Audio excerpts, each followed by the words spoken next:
పవన్ కళ్యాణ్ గారిని assembly gate కూడా తాకనీయం అని పెద్ద పెద్ద డైలాగులు చెప్పారు. 21 సీట్లలో పోటీ చేసి 21 సీట్ని గెలిపించిన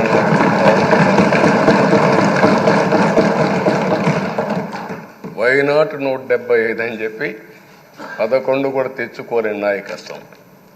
అంటే ఏ విధంగా మాట్లాడారు అనేదానికి ఇది ఒక ఉదాహరణ. ఆ రోజు పవన్ కళ్యాణ్ గారు చాలాసార్లు నేను కూడా అన్నాను, బయట చాలామంది అభినందించారు. ఎక్కడ తగ్గాలో తగ్గడం, ఎక్కడ గెలవాలనో గెలవడం నేర్చిన వ్యక్తి పవన్ కళ్యాణ్ గారు. పవన్ కళ్యాణ్ గారిని అసెంబ్లీ గేటు కూడా తాకనీయం అని పెద్ద పెద్ద డైలాగులు చెప్పారు. 21 సీట్లలో పోటీ చేసి 21 సీట్ని గెలిపించిన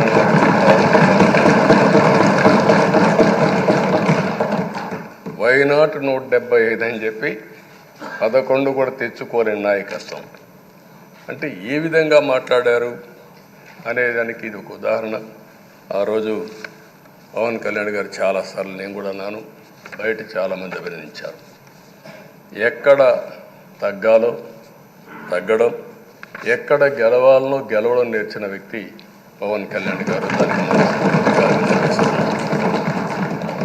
పవన్ కళ్యాణ్ గారిని అసెంబ్లీ గేటు కూడా తాకనీయం అని పెద్ద పెద్ద డైలాగులు చెప్పారు.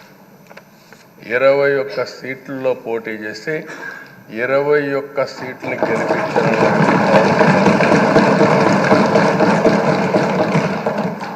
వైనాట్ 175 అని చెప్పి 11 కూడా తెచ్చుకోలేని నాయకత్వం.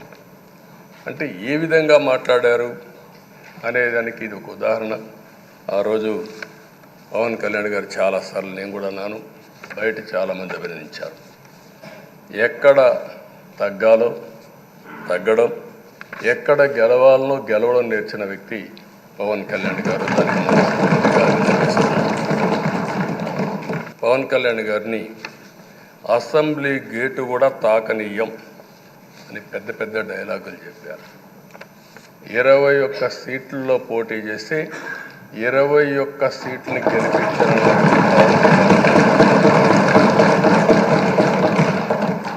వైనాట్ 175 అని చెప్పి 11 కూడా తెచ్చుకోలేని నాయకత్వం.